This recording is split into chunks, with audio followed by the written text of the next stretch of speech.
नाज़रीन, PP chairman Bilawal Bhutto Zardari चयो आहे त पीपल्स पार्टी के कारकुननि खे शहीद करण ऐं ज़ख़्मी करण जी मज़म्मत करियूं था। जांच टीम जोड़े अहिड़नि वाक़िअनि जी मुकमल जांच कराईंदासीं। कराची में पीपी चेयरमैन जी प्रेस कॉन्फ्रेंस या तफ़सील रिपोर्ट में। पाकिस्तान पीपल्स पार्टी के चेयरमैन बिलावल भुट्टो ज़रदारी चयो आहे त भली कंहिं बि पार्टीअ जो कारकुन हुजे पर जेकॾहिं उन सां नाइंसाफ़ी थी त बर्दाश्त न कंदासीं। कराची में पीपल्स पार्टीअ जे 12 वरहनि जे नींगर शहीद अब्दुर्रहमान जे वारसनि सां उज़ुर ख़्वाही बाद प्रेस कॉन्फ्रेंस कंदे चूंडनि दौरान ऐं चूंडनि खां पोइ कारकुननि खे शहीद कयो वियो। अहिड़े वाक़िए जी मज़म्मत करियूं था। हमारा पाकिस्तान पीपल्स पार्टी के कारकुन यहाँ से शहीद हुए इलेक्शन के सिलसिले में। एक हमारा इलेक्शन के बाद मलीर में और बाकी पूरा सिंध में मुख्तलिफ अजला में, मोरो में, सांगर में, ये लड़कानों में वायलेंस तो पूरा पाकिस्तान पीपल्स पार्टी के ख़िलाफ़ इस सूबे में जिस तरीके से हुआ इस इलेक्शन में, ये बहुत अफसोसनाक है और इसका हम एक बार फिर मज़ाहमत करते हैं। कराची में पीपल्स पार्टी के 12 वरहनि जे नींगर शहीद अब्दुर्रहमान जे वारसनि सां उज़ुर ख़्वाही करण बाद प्रेस कॉन्फ्रेंस कंदे पाकिस्तान पीपल्स पार्टी के चेयरमैन बिलावल भुट्टो ज़रदारी चयो त चूंडनि दौरान ऐं चूंडनि खां पोइ कारकुननि खे शहीद कयो वियो। अहिड़नि वाक़िअनि जी मज़म्मत करियूं था। पीपी चेयरमैन चयो त कराची में 12 वरहनि जे नींगर अब्दुर्रहमान जे ख़ानदान खे पीपीअ जी हिमायत करण सबबि धमकियूं ॾिनियूं वयूं ऐं नींगर खे शहीद कयो वियो ऐं शहीद नींगर जे कुटुंब ख़िलाफ़ FIR दाख़िल कई वई। अहिड़नि वाक़िअनि जी जांच लाइ इन्वेस्टिगेशन टीम जोड़ींदासीं। आज मैं शहीद अब्दुल रहमान के घर यहाँ पहुँचा, जो कि एक 12 साल का बच्चा पाकिस्तान पीपल्स पार्टी का सपोर्टर यहाँ डिस्ट्रिक्ट सेंट्रल में था। उसके ख़ानदान को मुसलसल ये धमकियाँ दिया गया, ये धमकी दी गई कि पाकिस्तान पीपल्स पार्टी के साथ आप अपना वाबस्तगी छोड़े। और जब इन्होंने ये धमकी में नहीं आए तो उन पे फायरिंग हुआ, जिसके नतीजे में इस बच्चा का शहीद होने के बाद इनके ख़ानदान पे FIR कटा। ये पूरा सिलसिला को मैं चीफ मिनिस्टर, होने वाले चीफ मिनिस्टर, बनने वाले चीफ मिनिस्टर मुराद अली शाह साहब से, ये पाकिस्तान पीपल्स पार्टी की तरफ से हमारा हदायत है कि जो भी पाकिस्तान पीपल्स पार्टी के कारकुन या किसी सियासी जमात के कारकुन के ख़िलाफ़ इस इलेक्शन में या इलेक्शन के सिलसिले में वायलेंस हुआ, ये फायरिंग हुआ, शहादतें हुई, उन तमाम केसेस को हम इन्वेस्टिगेट करेंगे। हम एक जॉइंट इन्वेस्टिगेशन टीम कायम करेंगे। उन जॉइंट इन्वेस्टिगेशन टीम जो तमाम ये इंसिडेंट्स है इसकी इन्वेस्टिगेशन करके जो इन जुर्म में, इन हमलों में मुलव्विस थे, इंशाअल्लाह ताला हम इनको ना सिर्फ पकड़ेंगे, कानून के कितारों में कड़ा कर देंगे और हमारा उम्मीद है कि हम कानूनी तरीके से इंसाफ इनके ख़ानदानों को दिलवाएंगे। बिलावल भुट्टो ज़रदारी चयो त कराची में तशद्दुद वारी सियासत बर्दाश्त न कंदासीं। भली कहिड़े बि क़िस्म जी दहशतगर्दी हुजे, हर क़िस्म जे दहशतगर्दी जी पाड़ पटी वेंदी। वो सियासी जमातें और वो सियासी क़ुव्वतों जो समझते हैं कि वो एक बार फिर मेरा शहर कराची में इस किस्म की सियासत, तशद्दुद की सियासत तारुफ कर सकते हैं, ये इनकी भूल है। इंशाअल्लाह ताला पाकिस्तान पीपल्स पार्टी का इस सूबा में हुकूमत है, पाकिस्तान पीपल्स पार्टी का इस शहर कराची में KMC में हुकूमत है और हमारा रेड लाइन, चाहे वो मजहबी दहशतगर्दी हो, चाहे वो लिसानी दहशतगर्दी हो, चाहे वो फ़िरका वराना दहशतगर्दी हो, हम इस शहर में, इस सूबे में ये तमाम चीज़ें को बर्दाश्त नहीं करेंगे। बिलावल भुट्टो ज़रदारी चयो असीं पुरअमन समाज चाहियूं था, बदअमनी ऐं दहशतगर्दी बर्दाश्त न कंदासीं। असांजी जाखोड़ मुहज़ब समाज जी जोड़जक ऐं मुल्क जे ख़ुशहालीअ ताईं जारी रहंदी। नाज़रीन, सिंध असेंबली जे मेंबरनि पंहिंजे उहिदनि जो हलफ़ खणी वरितो। स्पीकर आगा सिराज दुरानी ख़ान हलफ़ वरितो। सिंध असेंबली जे नवनि चूंडियल मेंबरनि हलफ़ खणी वरितो आहे।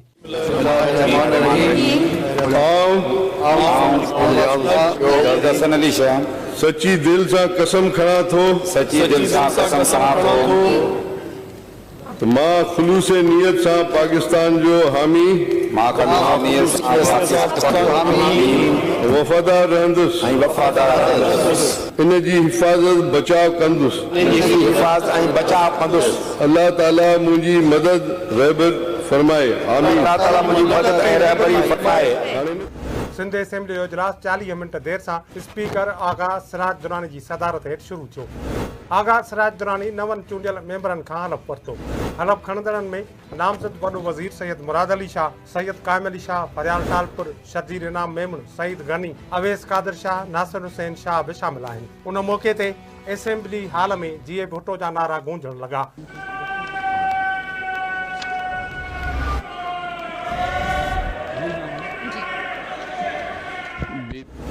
असेंबली मेंबरनि सिंधी, उर्दू ऐं अंग्रेज़ीअ में हलफ़ कयो।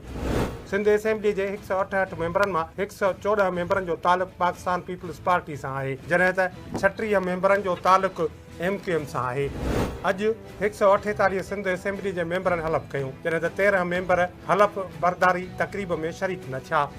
PTI जे हिमायत याफ़्ता आज़ाद चूंडियल मेंबर हलफ़ खणण न पहुता।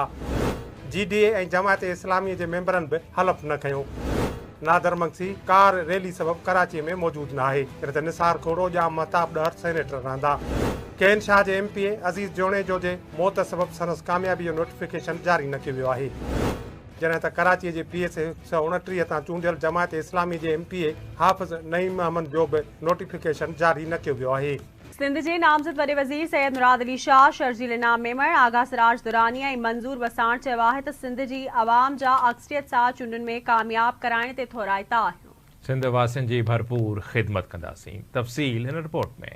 पाकिस्तान पीपल्स पार्टी जे अॻवाननि भरपूर मैंडेट ॾियण ते सिंध वासियुनि जा थोरा मञींदे सननि भरपूर ख़िदमत करण जो वचन वरिजायो आहे। कराची में सिंध असेंबली अॻियां ॻाल्हि ॿोल कंदे सिंध जे नामज़द वॾे वज़ीर सैयद मुराद अली शाह चयो त मुल्क खे तमामु घणियूं ॾुखियायूं आहिनि, वफ़ाक़ी ऐं सूबाई हुकूमतुनि लाइ वॾा चैलेंज आहिनि। बस यही दुआ है कि अल्लाह ताला की रज़ा से ये खैरियत से मराइल तय हो जाए।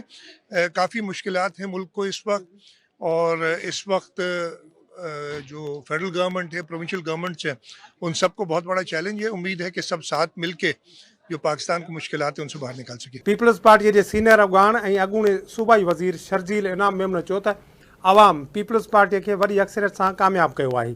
PP चेयरमैन असेंबलीअ में तोड़े असेंबलीअ खां ॿाहिरि मुखालफ़नि सां ॻाल्हियूं करण जी हिदायत कई आहे। उमेद आहे त सभु गॾिजी मुल्क जा मसइला हल कंदासीं। मैं समझता हूँ कि ये टेन्योर जो है चीफ मिनिस्टर मुराद अली शाह साहब और उनकी टीम जो है वो मज़ीद और मेहनत से काम करेगी, ताकि सिंध के लोगों ने जो एक जेन्युइन एक बहुत ही भारी मैंडेट पाकिस्तान पीपल्स पार्टी को दिया है, मैं समझता हूँ ये पाकिस्तान पीपल्स पार्टी के ऊपर जो है ये कर्जा है सिंध के लोगों का, तो ये अब हमारा टाइम आ गया है कि उस मैंडेट को अब ये एहतराम करें और उस मैंडेट के ज़रिए जो लोगों ने आप पे एतमाद किया है एतमाद पे पूरा उतरें। देखें जी, मैं समझता हूँ कि जितने भी पॉलिटिकल पार्टीज़ हैं वो चेयरमैन साहब ने कहा उन सबसे बातचीत करें, और बातचीत का मकसद यही है कि ये नहीं कि हमें खुदा न खास्ता कोई हमारे पास मेजॉरिटी नहीं है या हमें किसी मेंबर की ज़रूरत है, बट बिसाइड्स उन्होंने कहा कि जो असेंबली में लोग हैं उनको भी साथ लेकर चलें, जो असेंबली में नहीं है लोग नहीं पहुँच सके उनको भी साथ लेकर चलें, ताकि हम उस रवायती पॉलिटिक्स से हट जाएं, जो रवायती पॉलिटिक्स लड़ाई की है, जो रवायती पॉलिटिक्स झगड़े की है, जो रवायती पॉलिटिक्स ये है कि जो है नफ़रतों की सियासत की जाए। और चेयरमैन साहब की पूरी इलेक्शन इस पर थी कि जी चुनो नई सोच को, और वो नई सोच यही है कि आप हमें बुरा भला बोलते रहें, आप जो भी आपने करना है वो करते रहें, और हम जो है आपको बदले में आपसे दोस्ती का हाथ बढ़ाएं, ताकि हम इस वक्त सूबे के लोगों की खिदमत कर सकें। इस वक्त ये नहीं है मकसद कि जी अब क्या करना है, अब करना है आपके मुल्क को जो चैलेंजेस हैं उसको आपने देखना है। मुल्क को चैलेंजेस वो बहुत इस वक्त संगीन और ख़तरनाक चैलेंजेस हैं, उसमें आपको सबको साथ लेकर चलना पड़ेगा, उसके अलावा कोई और रास्ता नहीं है मौजूद कि आप इस तरह मुल्क को आगे लेकर जा सके। जी ऑपोजिशन जो भी हो, गवर्नमेंट का काम है ट्रेजरी का कि उनको साथ लेकर चले, ट्रेजरी बेंचेस सबको साथ। सिंध असेंबली जे स्पीकर आगा सिराज दुरानी चयो त सिंध असेंबली पाकिस्तान ठाहियो, कंहिं खां बि नथा ॾिजूं, शहीद भुट्टे खां वठी मुखालफ़ शिकस्त खाईंदा पिया अचनि। असेंबली ऑफ सिंध जिसने पाकिस्तान बनाया है उसको आप डिग्रेड करने अगर आ रहे हैं तो वो आपकी गलत फहमी है कि आप असेंबली को डिग्रेड करेंगे। पूरा सिंध हमारे साथ है, हमने पूरे सिंध में स्वीप किया है, पूरा सिंध प्रोटेक्ट करेगी सिंध असेंबली को। हमें किसी से डर नहीं लगता है, क्योंकि ये सब रिजेक्टेड लोग हैं। इन्होंने अभी से नहीं, शहीद जुल्फिकार अली भुट्टो साहब के ज़माने से इलेक्शन लड़ते आए हैं, वो हारते आए। तो हमें कोई फ़र्क नहीं पड़ता, हमने सारे अरेंजमेंट्स किए हुए हैं। और मैं चाहता हूं कि उनको थोड़ा सा शर्म आना चाहिए कि वो अगर यहाँ के असेंबली के बाहर आगे प्रोटेस्ट करेंगे, तो ये बड़ी अफसोस की बात है। नहीं, ये देखें, पार्टी की इंटरनल पॉलिसीज होती हैं। हमारे यहाँ एक पार्लियामेंटेरियन सिस्टम है, ठीक है ना, हम उस सिस्टम में चल रहे हैं। हम कोई ये रोड वाली पार्टी नहीं है कि बस जो मर्जी है उसको बिठा दो, नहीं। यहाँ पे परफॉर्मेंस चेक की जाती है। आपको अगर जमाना याद है शहीद मोहतरमा बेनज़ीर भुट्टो साहिबा का और भुट्टो साहब का, उस वक्त भी वो चेक करती थी परफॉर्मेंस अपने अपने मेंबर्स की, और जिनको जो ओहदे दिए गए थे उन्होंने क्या रोल प्ले किया था, उसके हिसाब से उनको अकोमोडेट किया जाता है। पीपी अॻवान मंज़ूर वसाण चयो त सिंध वासियुनि हिकु भेरो ॿीहर पीपीअ ते भरवसो कंदे पीपी उम्मीदवारनि खे वॾी अक्सरियत सां कामयाब करायो आहे। सिंध वासियुनि जा थोरा हितां आहियूं। मैं सबसे पहले तो पाकिस्तान में जो सिंध सूबे में जिस अक्सियत से पहली बार पीपल्स पार्टी जीती है, 168 मेंबरान में से 114 मेंबर इलेक्ट होके आए हैं, मुबारकबाद दूंगा।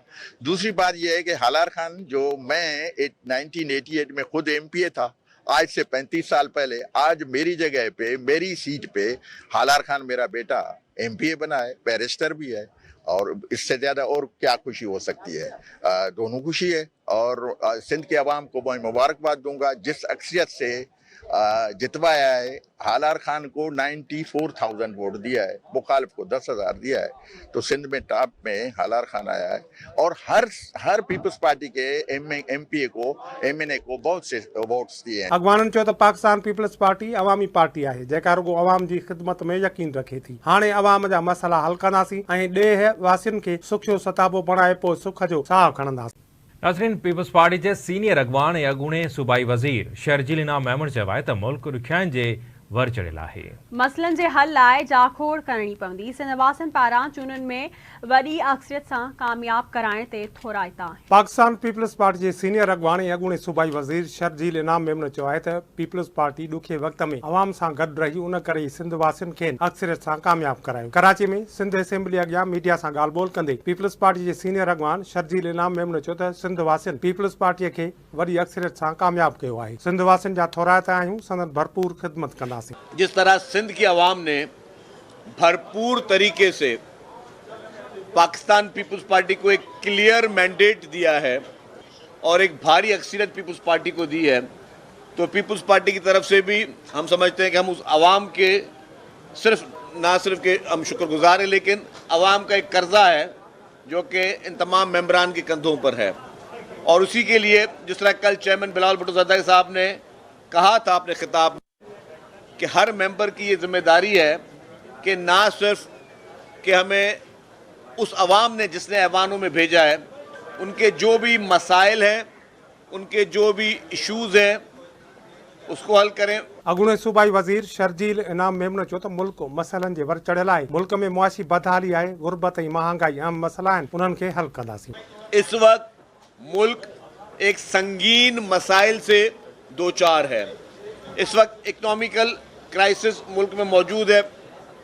पॉलिटिकल अनस्टेबिलिटी के लिए भी कुछ शरपसंद लोग चाह रहे हैं कि मुल्क में वो भी चीज़ शुरुआत हो, उसको हमें हर सूरत में रोकना है। पीपी अॻवान शर्जील इनाम मेमण चयो त IMF खे ख़त लिखण जो मक़सदु इहो आहे त खेनि इक़्तिदार ॾियारियो वञे। IMF को ख़त लिखने का मकसद ये है, मैं समझता हूँ कि 9 मई को जो हुआ वो बहुत छोटी सी चीज़ थी।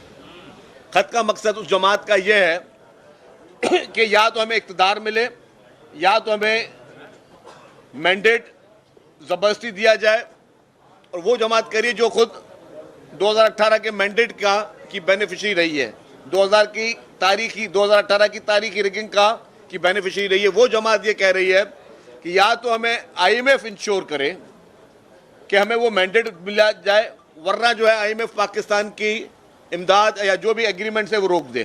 तो दो चीज़ें हैं। अगर IMF आपकी ये बात मान लेती है, जो कि नहीं होगा, मैं फिर भी कह रहा हूँ खुदा न खास्ता, लेकिन तो उसके असरात क्या होंगे? उसके असरात ये होंगे जो लाखों, तो खुदा न खास्ता इमदाद बंद हो जाएगी, और अगर इमदाद बंद हुई तो जो लाखों अफराद जो नौकरी पेशा हैं, जो सरकार की नौकरियां भी कर रहे हैं, जो बाकी जगहों पर भी काम कर रहे हैं, उनकी तनख्वाहें बंद हो जाएंगी। खुदा न खास्ता वर्ष कम वर्ष पे बात करें, उनकी तनख्वाहें बंद हो तो फिर वो लाखों के बाद करोड़ों फैमिलीज वो भूख और फाकों पे गुजरेंगी। कोई पाकिस्तान का कोई बाशिंदा ये सोच भी रख सकता है कि सिर्फ इक्तदार की हवस के लिए, इक्तदार की कुर्सी के लिए लाखों करोड़ों लोग जो है अफराद वो बेरोजगार हो जाएं, मुल्क खुदा न खास्ता डिफॉल्ट करे, या मुल्क को खुदा न खास्ता नाकाबिल तकवीन जो है वो नुकसान पहुंचे? ये कोई भी पॉलिटिकल सोच नहीं हो सकती, ये कोई भी मुहिब वतन बंदा नहीं कर सकता। और मैंने कहा कि मैं खिलाफ हूँ किसी को ये सर्टिफिकेट देने के लिए कि कोई मुहिब वतन है या नहीं है, लेकिन ये मुहिब वतनी नहीं है। हुन चयो पाकिस्तान पीपल्स पार्टी दुख सुख में सिंध वासियुनि सां गॾु आहे, उन करे ही सिंध वासियुनि पीपीए खे चूंडुनि में वॾी अक्सरियत सां कामयाब करायो। इलेक्शन सबने देखे हैं मेरे भाई, हमने तो ये कहा कि हमने इनको अपनी सीट भी मैंने सबसे पहले ऑफर की, मैं कि मेरी सीट है ये मैं छोड़ रहा हूँ, GDA ने इलेक्शन लड़नी है, जमात इस्लामी ने लड़नी है, JUF ने लड़नी है, कर लें, एक ही सीट पर कर लेना पहले मुकाबला, पता चल जाएगा कि आप अगर कितने मकबूल हैं, कर लें। इसी तरीके से इशू किया, ये जिन जमातों की बात करें पूरे सिंध भर में मिला के उन्होंने 20-25 उम्मीदवार नहीं खड़े किए, और वो मैंडेट की बात करें तो अब जाहिर है उनको अपनी फेस सेविंग करनी है। फेस सेविंग करने के लिए कुछ ना कुछ तो बहाने करने होंगे। सिंध के लोगों ने, बाशऊर लोग हैं जिन्होंने देखा कि कौन मुसीबत में खड़ा था, जिन्होंने देखा कि जब कोविड-19 आया तो कौन खड़ा था, जब सैलाब आया तो कौन खड़ा था, कौन सी जमातों के चीफ मिनिस्टर से लेकर मिनिस्टर, MPs, MNAs जो है वो पानी के बीच में खड़े होकर लोगों को निकाल रहे थे सैलाब ज़दगान को, और कौन सी जमात के लोग जो है अपनी ओताकों पे बैठे हुए थे और सिर्फ देख रहे थे कि क्या तमाशा हो रहा है मुल्क के साथ। तो ये बहुत बड़ा फर्क है, इसीलिए लोगों ने ऐसी जमातों को धुतकारा है, हमारी जमात को, पीपल्स पार्टी को मैंडेट दिया है। शर्जील नाम मेमण चयो त पीपीए जी क़यादत तोड़े कारकुन हर ओखी तोड़े सोखीअ में अवाम सां गॾु आहिनि, मुल्क जी ख़ुशहालीअ लाइ जाखोड़ जारी रहंदी, मुल्क खे सुखियो सताबो बणाए पोइ सुख जो साहु खणंदासीं।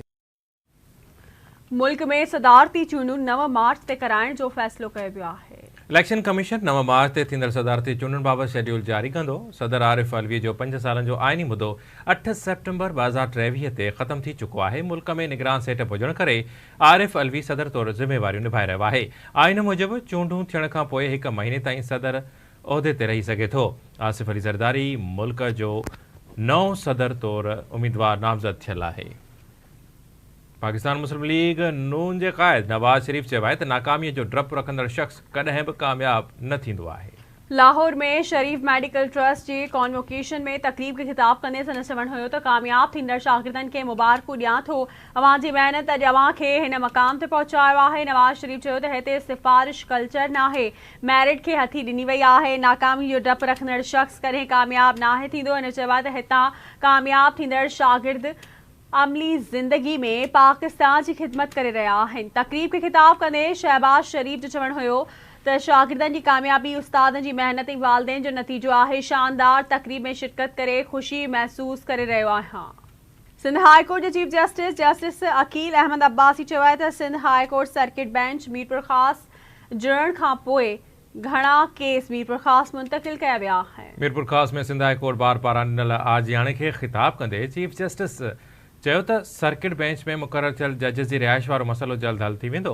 हुन चयो त वकील अदालतुनि में पेशी दौरान सुठी तयारी करे अचनि त के बि मसइला पैदा न थींदा। हिते अचण जो मक़सदु वकीलनि खे हिमथाइण आहे। उन मौक़े ते जस्टिस सलाउद्दीन पंवर वकीलनि पारां ॾिनल आजियाणे ते संदन थोरा पिणु मञिया। इन खां अॻु चंडियल यार में सिंध हाई कोर्ट जे chief justice Aqeel Ahmed Abbasi session court में बहार जे मुंद जी आमद जे हवाले सां बूटो पिणु लॻायो। उन मौक़े ते चीफ जस्टिस अकील अहमद अब्बासी चयो त हू जुडिशरी खे पंहिंजे घर जीअं सम्झे थो। फंड्स जा मामला 15 ॾींहंनि अंदरि हल थी वेंदा। उन चयो त कानून जो एतिराम सभिनी जे लाइ लाज़मी आहे, कंहिंसां बि नाइंसाफ़ी न थियण ॾिबी। जेकॾहिं कंहिंसां नाइंसाफ़ी थी वञे थी त उन मामले खे संजीदगी सां ॾिठो वेंदो। संदसि चवणो त वकीलनि खे डिसिप्लिन ऐं बर्दाश्त जो मुज़ाहिरो करणु खपे। पासे वाक़िफ़ ॿुधाईंदा त हैदराबाद में STP पारां मादरे वतन मल्हायो पियो वञे। इन वारे सां तफ़सील ॿुधाइण जे लाइ वीडियो लिंक ते मौजूदु आहे हैदराबाद मां आवाज़ न्यूज़ जो रिपोर्टर साकिब कुबर।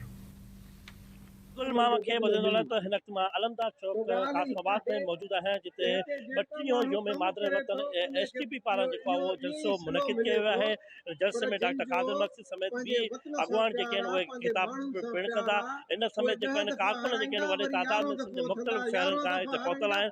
अचो त हिन जलसे में ईंदड़नि सां असां ॻाल्हि ॿोली कयूं था त वधीक जो छा चवणु आहे। मादरे वतन ते को असांजो क़ौमी ॾींहुं आहे, जशन जो ॾींहुं आहे, जंहिंमें औरतूं ॿार ॿुढा हारी मज़दूर शागिर्द सभु गॾु थींदा आहिनि। जेसीं ताईं असीं सिंध जा किरोड़ इंसान गॾिजी करे ऐं जागीरदारी सियासत खे शिकस्त न ॾींदासीं, उन वक़्त ताईं सिंध खे चङे आगाज़ ॾे सफ़र शुरू कोन करे सघंदी।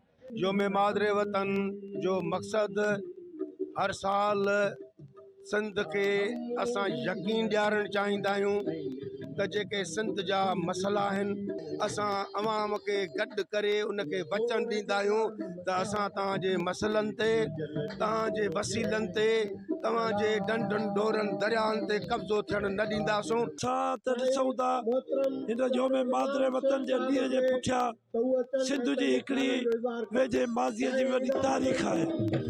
बिल्कुलु अवां जी ॻाल्हि ॿोल ॿुधी, हिनजो चवणु आहे त ही योम मादरे वतन जलसो जेको आहे उहो हिकु सिंधी क़ौम जो हिकु काज आहे ऐं जलसो जेको आहे उहो हर साल जेको आहे उहो मुनक़िद थींदो आहे। इन जलसे में जेके सिंध जे अंदरि जेके मसइला आहिनि उनखे उजागर कयो वेंदो आहे ऐं जेके सिंधी अवाम जा जेके मसइला आहिनि उनखे हल करण जे हवाले सां ही जलसो जेको आहे उहो मुनक़िद थींदो आहे, जंहिंमें जेका हज़ारनि जी तादाद में जेके STP जा कारकुन जेके आहिनि सॼी सिंध मां हिते शिरकत कंदा आहिनि। कैमरामैन यासिर कुराई सां गॾु साकिब आवाज़ TV न्यूज़ हैदराबाद। कराची शहर खे पाणी सप्लाई कंदड़ 2 पाइप लाइनूं धमाके सां फाटी पियूं। धाबे जी पंपिंग हाउस ते बिजली जी डिघे ब्रेकडाउन सबब 72 इंच कतर जूं 2 पाइप लाइनूं फाटी पियूं। नतीजे में कराची जी केतिरनि इलाइक़नि खे पाणी जी फ़राहमी मुअत्तल थी वई। बिजली जे ब्रेकडाउन सबब कराची खे पाणी सप्लाई कंदड़ 2 पाइप लाइनूं धमाके सां फाटी पियूं। पाइप लाइनूं फाटण सबब धाबे जी पंपिंग हाउस ऐं नेशनल हाईवे खे मिलाईंदड़ रोड बि पाणी हेठि अची वियो। पाइप लाइनूं फाटण सबब कराची जे मुख़्तलिफ़ इलाइक़नि खे पाणी जी फ़राहमी मुअत्तल थी वई आहे। वाटर बोर्ड जे एग्जीक्यूटिव इंजीनियर जो चवणु आहे त पाणी तमामु घणो आहे, जंहिंजो निकाल थियण बाद पाइप लाइनुनि जी मरम्मत जो कमु शुरू थींदो। दादू जी अदालत गैर कानूनी तौर ते वणनि जी वाढी कराइण जे केस में 3 जवाबदारनि खे अनोखी सज़ा ॿुधाईंदे खेनि 50-50 बूटा लॻाइण जो हुकुम ॾिनो। सिविल जज इरफानुल्लाह फुल जी अदालत कचे जे इलाइक़े केटी लील में गैर कानूनी तौर वणनि जी वाढी वारे केस में 3 जवाबदारनि खे अनोखी सज़ा ॿुधाए छॾी। अदालत जवाबदार लियाकत चांडे, मुजाहिद ऐं कासिम चांडे खे 18 महीननि में 50-50 बूटा अवामी हंधनि ते पोखण जी सज़ा ॿुधाई। जवाबदारनि कचे जे इलाइक़े में वणनि जी वाढी कई हुई, जिन खे बेले खाते जे अमलदारनि पकड़े मथनि केस दाख़िल कयो हो। खर्च अदालत SSP सखर ऐं फ्रॉड केस में गिरफ़्तार जवाबदार जी सहूलियतकारी करण ख़िलाफ़ दाख़िल दरख़्वास्त ते नामज़द जवाबदार SHO, जांच ऑफिसर, अॻूणे वॾे मुंशी ऐं अहलकारनि खे ज़ाती हैसियत में पेश थियण जो हुकुम ॾेई छॾियो। फ्रॉड केस में गिरफ्तार जवाबदार इज़हार हुसैन जी सहूलियतकारी करण ख़िलाफ़ सेशन कोर्ट में शहरी पारां दरख़्वास्त दाख़िल कराई वई। फरियादी हुमायूं ताहिर दरख़्वास्त में मौक़िफ़ इख्तियार कयो आहे त 3 महीना अॻु 4 जवाबदारनि इज़हार हुसैन, मुनीर यूसुफ ऐं नवीद ख़िलाफ़ फ्रॉड जो केस दाख़िल करायो हो। हिन चयो आहे त B सेक्शन पुलिस रूपोश जवाबदार इज़हार हुसैन खे गिरफ़्तार करण बाद खांस रिश्वत वठी जवाबदार जी सहूलियतकारी कई। अदालत SSP सखर खे जवाबदार जी सहूलियतकारी जे इल्ज़ाम हेठि आयल पुलिस अहलकारनि समेत 28 फरवरी ते अदालत में पेश थियण जो हुकुम ॾिनो। नाज़रीन, SHO मांझंद ख़िलाफ़ मेमण बिरादरी तरफ़ां एहतजाजी मुज़ाहिरो करे मांझंद शहर जे मुख्य चौक ते धरणो हयो वियो। हिन हवाले सां रिपोर्ट करे रहियो आहे सागर सोलंकी। पुलिस जा थाना आवाम खे तहफ़ुज़ ॾियण जे लाइ क़ाइमु कया विया आहिनि, पर उन्हनि थाननि ते मुक़ररु थियल मुहाफ़िज़ी क़ानून जो जनाज़ो कढण में कंहिं क़िस्म जी का बि कसर नथा छॾीनि। मांझंद थाने जे SHO पारां 2 पोरियत नौजवाननि खे ख़ानगी माण्हुनि सां गॾु पंहिंजी कार में खणी वञी वहशानो तशदुद करण ख़िलाफ़ मेमण बिरादरी तरफ़ां एहतजाजी मुज़ाहिरो करे धरणो हयो वियो ऐं पुलिस ख़िलाफ़ सख़्त नारेबाज़ी पिणु कई वई। थाने ते असांखे खणी तशदुद कयो पुलिस जो दुकान सां कीअं बि असांखे कंहिं ॻाल्हि जी मतिलबु असांखे कंहिं ॻाल्हि जी ख़बर न आहे। असांखे टॉर्चर कयो, असांखे बेगुनाह कुटियो अथनि, बेगुनाह असांखे तंग कयो अथनि, बेगुनाह असांखे ॾोह सज़ा में काबू कयो। असांखे कंहिं ॻाल्हि जी ख़बर न आहे। आहियूं बि कोन्हे ॾोह में, असां चयो बि घणो तॾहिं बि असांखे गार गंद घणी कुटे करे गश करे अची मिर्च खणी जो पेट्रोल खणी जो ही करियो हिननि ज़ुल्म था करियूं इहे कोन मञंदा असांजी तव्हां केॾा 15 लाख खाई असांजा वेंदा हलियो मुंहिंजो सरस ईअं आहियूं कोन्हे हिन ॻाल्हि में हरू भरू कुटा मार न मां छॾींदा न भेण छॾींदा न असांजी ईअं थींदो आहे बेड़ो ई असांखे कुटियो आहे कॾहिं का चोरी जो इल्ज़ाम हुजे या छा हुजे त तव्हां असां वेठा आहियूं उन लाइ पोइ उन खां पोइ 2-3 चकर पुलिस उन्हनि वटि वई आहे उन्हनि खे खणी वई आहे हीअ सरासरी नाइंसाफ़ी आहे ऐं जेकॾहिं इहो आहे त पोइ तव्हां पाण जेको सो ॾिसी सघो था त हीउ जेको एहतिजाज हले पियो इन हिसाब सां असां बि न पाड़ियासीं सां गॾु आहियूं। एहतजाज कंदड़नि मुतालबो कयो त SHO मांझंद ऐं उन जे ख़ानगी माण्हुनि ख़िलाफ़ कानूनी कार्रवाई करे असां सां इंसाफ़ कयो वञे। ॿी सूरत में पुलिस ख़िलाफ़ अदालत जो दर खड़काइण सां गॾु जामशोरो 7 इंटस हाईवे रोड ते धरणो हयो वेंदो। सागर सोलंकी, आवाज़ TV न्यूज़ सन। ख़बरुनि जो वक़्तु पहुचो।